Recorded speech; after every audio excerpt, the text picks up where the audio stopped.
Bonjour, chers frères et sœurs. Salut aux amis de l'histoire. C'est vrai, nous poursuivrons notre série de vidéos sur l'histoire d'Inzima. Mais là encore, il y a un jeune frère qui me sollicite et qui me dit de dire un mot sur l'histoire du christianisme en Afrique. Et c'est ce que je veux faire. J'aborde purement l'aspect historique. Je ne parle pas des aspects spirituels ou théologiques. C'est d'ailleurs dans ce sens-là que j'ai eu à faire une vidéo sur les Hébreux, où je disais que le peuple hébreu lui-même est le fruit d'un brassage. Voilà. Est le fruit d'un brassage. Et que Jésus n'est pas un Indo-Européen blanc aux yeux bleus. Non. Jésus était un Hébreu, un Sémite, un Juif. Donc, et les êtres humains, en fait, la typologie dite raciale, faite à partir du teint de la peau, de la couleur de peau, est une absurdité. Parce qu'il y a beaucoup de groupes humains qu'on ne peut même pas classer. Souvent, je parle des Pakistanais, des Indiens. On va les classer dans quelle race? Il n'y en a pas. Ce n'est pas possible. Comment vous allez faire? Et dans les îles d'Indonésie, vous avez des personnes qui ont le visage à la fois négroïde et puis mongoloïde, qui sont le fruit d'un brassage de négroïde et de mongoloïde. Vous voyez? Donc, le problème n'est pas là. Alors, concernant le christianisme, historiquement, quand le Christ ressuscite, qu'est-ce qu'il dit? Il envoie ses disciples en mission et il leur dit: allez-y partout dans le monde et faites de toutes les nations des disciples. Il a dit bien de toutes les nations des disciples. C'est pour ça que vous avez certains peuples qui ont été évangélisés dès le départ et dont je peux dire la foi chrétienne est assez spécifique et accolée, disons, à leur culture.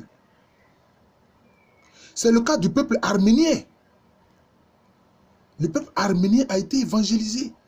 Les Arméniens sont chrétiens, mais avec leur spécificité culturelle. C'est le cas des peuples slaves qui sont des peuples souvent orthodoxes.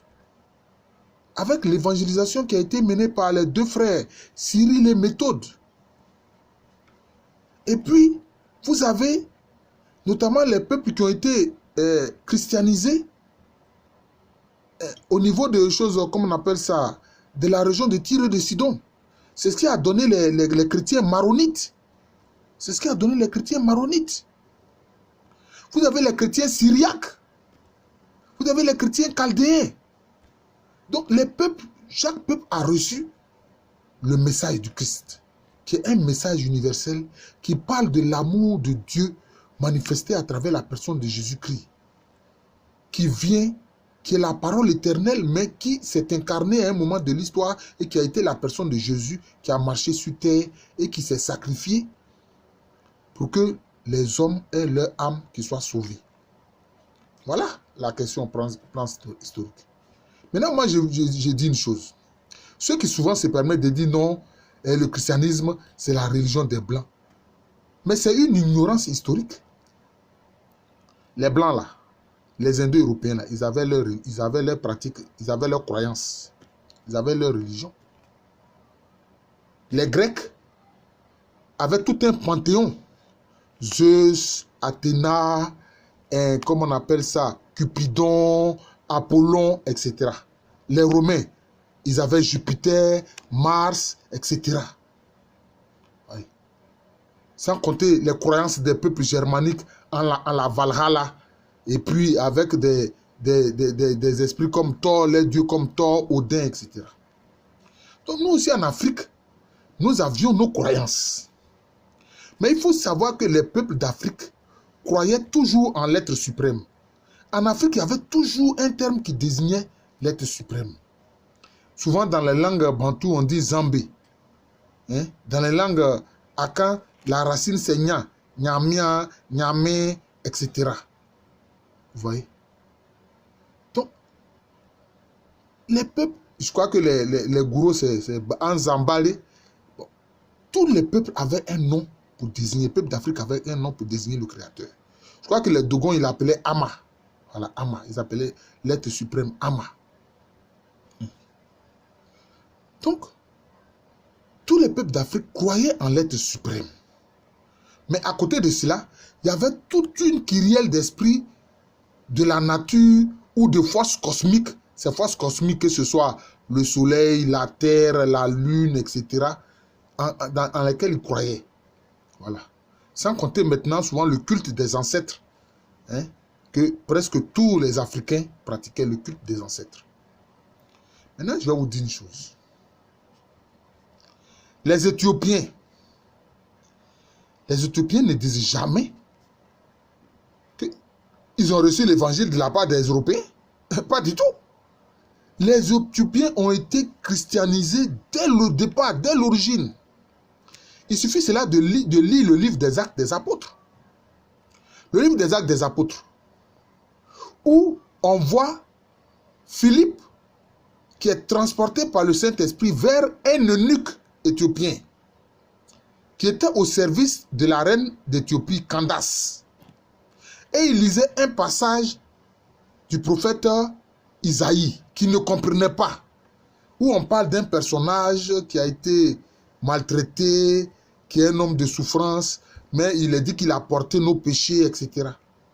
Et il ne comprenait pas. Et Philippe s'est approché de son chat, lui a demandé, mais est-ce que tu comprends ce que tu lis? Il dit, mais il n'y a personne pour m'expliquer. Alors Philippe est monté auprès de lui, et Philippe lui a expliqué qu'il s'agit de Jésus. Et que cette prophétie qui a été faite par Isaïe depuis des centaines et des centaines d'années, ça s'est accompli en la personne de Jésus-Christ. C'est de Jésus-Christ qui parle. Et sur place même, l'eunuque éthiopien a dit, mais voici de l'eau, qu'est-ce qui empêche que tu me baptises? C'est ainsi que l'eunuque éthiopien a été baptisé. Les Éthiopiens, et ils sont chrétiens dès l'origine. Allez-y faire des fouilles sur l'église d'Éthiopie. Voilà. L'église copte d'Éthiopie. Allez-y faire des recherches, vous verrez. Mais quels sont des gens qui sont totalement bornés, qui sont là pour dire que non, le christianisme c'est la religion des Blancs, des Européens. Mais historiquement c'est faux. Et puis c'est malhonnête de dire cela. C'est malhonnête de dire cela parce que ce n'est pas vrai. Comme je l'ai dit là, les Européens eux-mêmes ils avaient leurs pratiques religieuses. Ils n'étaient pas chrétiens. Et puis aucun des apôtres de Jésus n'était un Européen. Citez-moi un seul apôtre de Jésus qui est européen. Citez-moi un seul. Si vous pouvez, allez-y, je vous écoute. Les Européens aussi, ils ont reçu l'évangile. C'est Saint Patrick qui a évangélisé les peuples celtes, notamment les peuples d'Irlande. C'est Saint Patrick. Vous voyez? Donc, il faut arrêter ce mensonge-là. Hein? Pour lier la parole d'amour du Christ au crime de la colonisation. Il ne faut pas mélanger les choses. Hein? Il y a les crimes de la colonisation et puis il y a l'évangile de Jésus-Christ. Voilà, il faut distinguer la chose. Il ne faut pas faire de la haine à rebours. Il ne faut pas faire de la haine à rebours ou bien du racisme à rebours. Ça ne fait pas sérieux. Les Éthiopiens, il y a longtemps, ils ont été christianisés dès le début. Hein? Dès les années qui ont suivi la résurrection du Christ, les Éthiopiens ont été christianisés, ont été évangélisés. Et vous avez jusqu'à aujourd'hui même, des monastères anciens, quelquefois qui sont taillés dans des rochers, à travers des rochers. Quelquefois, mais il faut monter, c'est dangereux même pour les prêtres et tout ça, qui peuvent même faire des chutes dangereuses. Mais jusqu'à aujourd'hui, les gens sont des chrétiens fervents en Éthiopie. Parce qu'ils n'ont pas reçu le message du Christ à travers la colonisation. Non. Ils ont même une écriture particulière avec laquelle ils lisent la Bible. Voilà. Bon, j'oublie le nom de cette écriture-là. Quand je vais me rappeler, j'en parlerai. Vous voyez? Donc c'est ainsi. Et l'Afrique du Nord était une région qui avait été christianisée. Saint Augustin, il était originaire de l'Afrique du Nord, c'était un berbère. Lui et sa mère Monique, c'était des Berbères. C'était des populations de l'Afrique du Nord qui ont été christianisées depuis l'époque romaine. C'est le cas de Saint Tertullien. Tertullien a été un chrétien d'Afrique du Nord. Ce sont des régions qui ont été, avec le fil de l'épée, islamisées de force au 8e siècle. Quand les Arabes musulmans sont arrivés dans la région. Ça a été comme ça. Même certains Berbères s'étaient convertis au judaïsme. Certains Berbères étaient convertis non seulement au christianisme, mais d'autres étaient convertis au judaïsme. Mais les Arabes sont venus avec l'épée au 8e siècle, obliger tout le monde à devenir musulman. C'est ce qui s'est passé. Les faits historiques sont là, les faits historiques sont clairs. Je ferai aussi une vidéo sur les origines, disons, de l'islam en Afrique. Tout comme aujourd'hui, je suis en train de parler des origines du christianisme en Afrique. Voyez-vous, on parle des martyrs d'Ouganda. Saint Kizito, Saint Luc Banamakuntu. Tous ceux-là, ces martyrs d'Ouganda. Mais c'était des jeunes qui ont accepté le message du Christ. Parce qu'ils l'ont reçu. Parce que certains voyageurs chrétiens qui venaient avec même les marchands musulmans, etc., commercer dans les zones de Zanzibar, de Mombasa et d'Ouganda, mais ces jeunes-là ont reçu l'évangile. Voilà. Et ils ont donné leur vie à Christ. Et qui les a martyrisés? Ce ne sont pas des Européens. C'est le roi, le roi local là. C'est lui qui a martyrisé Saint Kizito et ses camarades. Saint Charles Lwanga, Saint Luc Banamakuntu. C'est un roi africain qui a tué les martyrs d'Ouganda. Des Noirs qui ont donné leur vie à Christ. Vous comprenez? Il faut savoir ces choses-là. Il faut savoir ces choses-là. Et il ne faut pas dire n'importe quoi. Et donc, concernant les Africains, notamment ceux qui sont, disons, dans la zone subsaharienne, il se trouve que malheureusement, nous avons reçu le message du Christ au moment où le colonisateur criminel met les pieds sur nos terres. C'est ça le problème. Donc, le fait que les missionnaires parlent de l'amour de Dieu manifesté en la personne de notre Seigneur Jésus-Christ, ça apparaissait aux yeux des Africains comme une hypocrisie et c'était normal qu'ils disent que c'est une hypocrisie. Ils disent, mais vous les Blancs, vous nous parlez de l'amour de Dieu manifesté en Jésus-Christ qui est mort pour nous. Mais voilà que vous nous maltraitez. Vous ne nous considérez même pas comme des êtres humains. Donc, comment votre message peut être vrai? C'est ça le problème. Il y a dans le livre du Père Godefroy Loyer, qui est venu au début du XVIIIe siècle dans la région d'Assoko, bon, enfin on peut dire Assini, le pays où il est. Mais il a eu tout un échange théologique avec les populations. Il a dit, mais vous suivez les fétiches, etc., etc., et que Dieu va vous punir. Les populations lui ont dit, écoute, nous, on croit dans le Créateur. Mais c'était les Essoumans qui parlaient. Ils ont dit, on l'appelle Angiomé. Voilà, parce que les Essoumans appelaient Dieu Angiomé. Mais les Otiles l'appellent Ekira. Il dit, nous croyons en Angiomé. Mais Angiomé, l'être suprême, il est tellement bon que lui, il ne fait du tort à personne. Ceux qui nous font du tort, ceux qui nous punissent quand nous faisons des fautes, ce sont les esprits de la nature, les bossons là, les génies là, c'est ceux-là qui nous maltraitent quand nous nous trompons. Et puis aussi les fétiches. Quand nous faisons des choses qui ne leur plaisent pas, c'est ceux-là qui nous punissent. Mais Dieu le Créateur là, lui, il est tellement bon que lui, il ne punit personne. Hein? Ce texte existe, il faut aller le lire, hein, le livre, le récit de voyage du Père Godefroy Loyer. Mais durant des siècles, depuis le 15e siècle que les Européens ont commencé à fréquenter les côtes du golfe de Guinée, ils ont converti combien de personnes? Moi, je dirais 0. Ils ont converti combien de personnes? 0. Voilà. Parce que le message du Christ qu'ils donnaient était en porte-à-faux avec leur comportement. Vous savez, celui qui a été à la grande base de l'évangélisation et de la christianisation de toute la côte, depuis, je peux dire, le Libéria, puis la Côte d'Ivoire, le littoral de la Côte d'Ivoire et le littoral de la Gold Coast, on l'appelle William Wadé Harris. Un Africain, un Noir venu de son Libéria, qui était un Kroumen, il était de l'ethnie Kroumen. William Wadé Harris était un Kroumen. C'est lui qui a parlé de sa mission du Christ, hein, qui s'est révélé à lui à travers l'ange Gabriel et qui lui a dit de prêcher l'évangile. Et William Wadé Harris a marché depuis le littoral du Libéria. Il a fait tout le littoral de la Côte d'Ivoire. C'est lui qui a christianisé le pays et brillé. Et toute la côte juste, il est parti jusqu'à Axim, en Gold Coast. C'est William Wadé Harris qui a fait ce travail de christianisation. Ce ne sont pas les missionnaires blancs. Les missionnaires blancs, ils ont échoué.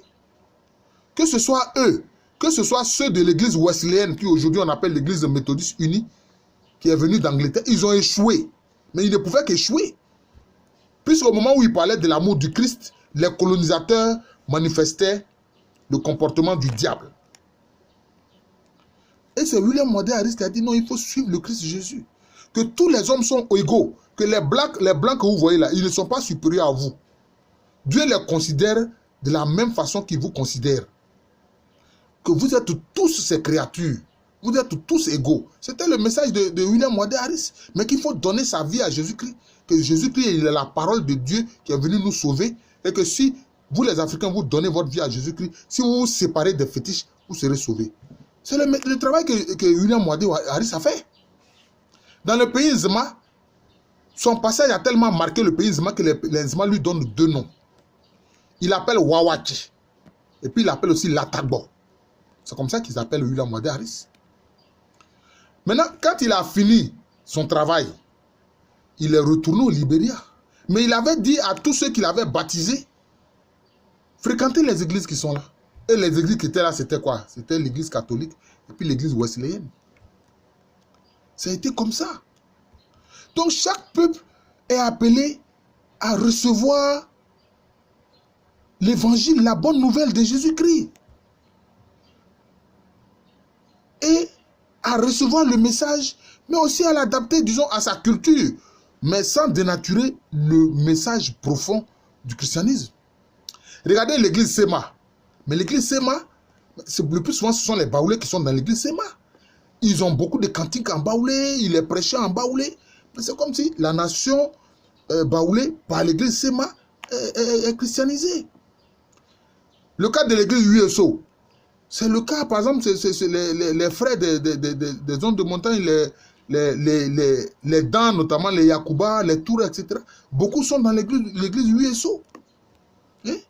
D'où vient-il qu'on vient nous dire, non, le christianisme, c'est la religion des Blancs. Ça ne fait pas sérieux. Jésus-Christ n'est pas un Blanc, il n'est pas un Européen. Voilà. Et puis de toutes les façons, ça n'a aucune importance parce que Jésus-Christ ressuscité, il est l'homme universel. Il est le Christ. Il est l'homme universel, il est le Christ. Il faut comprendre ça. Voilà. Donc, c'est le travail de fond fait par William Wadé Harris.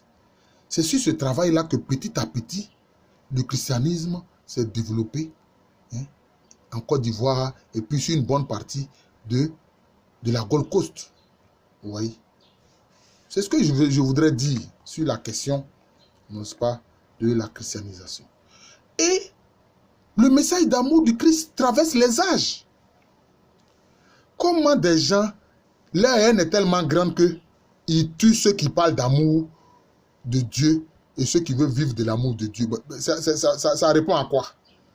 Quand on tue des chrétiens, des gens qui parlent de l'amour de Dieu, on s'en va, on les assassine, ça répond à quoi?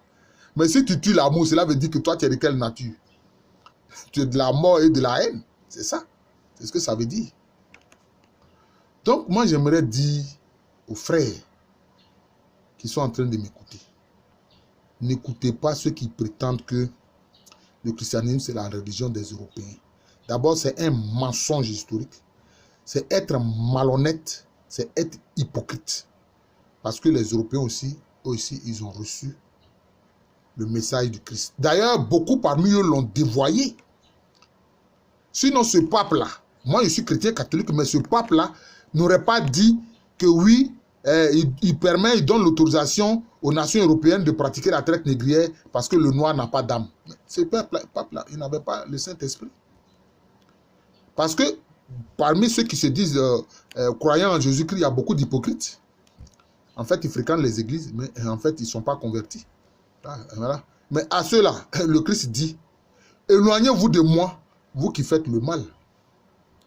Même si aux yeux du monde, tu te prétends chrétien, et puis tu fais le mal, le Christ te dit, éloigne-toi de moi, toi qui commets l'iniquité, toi qui pratiques le mal. Le Christ va te dire ça. Que tu sois pape, que tu sois évêque, que tu sois cardinal, que tu sois prêtre, que tu sois chantre, que tu sois pasteur, le Christ va te dire ça. Voilà. C'est très important. J'aimerais m'arrêter là. Donc, il faut recentrer les choses dans le cadre historique et dire la vérité historique. Mais si vous voulez pratiquer d'autres religions, la religion traditionnelle de vos ancêtres, vous pouvez le faire. Mais vous n'avez pas à dénigrer le christianisme en vous appuyant sur des mensonges historiques et sur des faits qui ne correspondent pas aux faits historiques.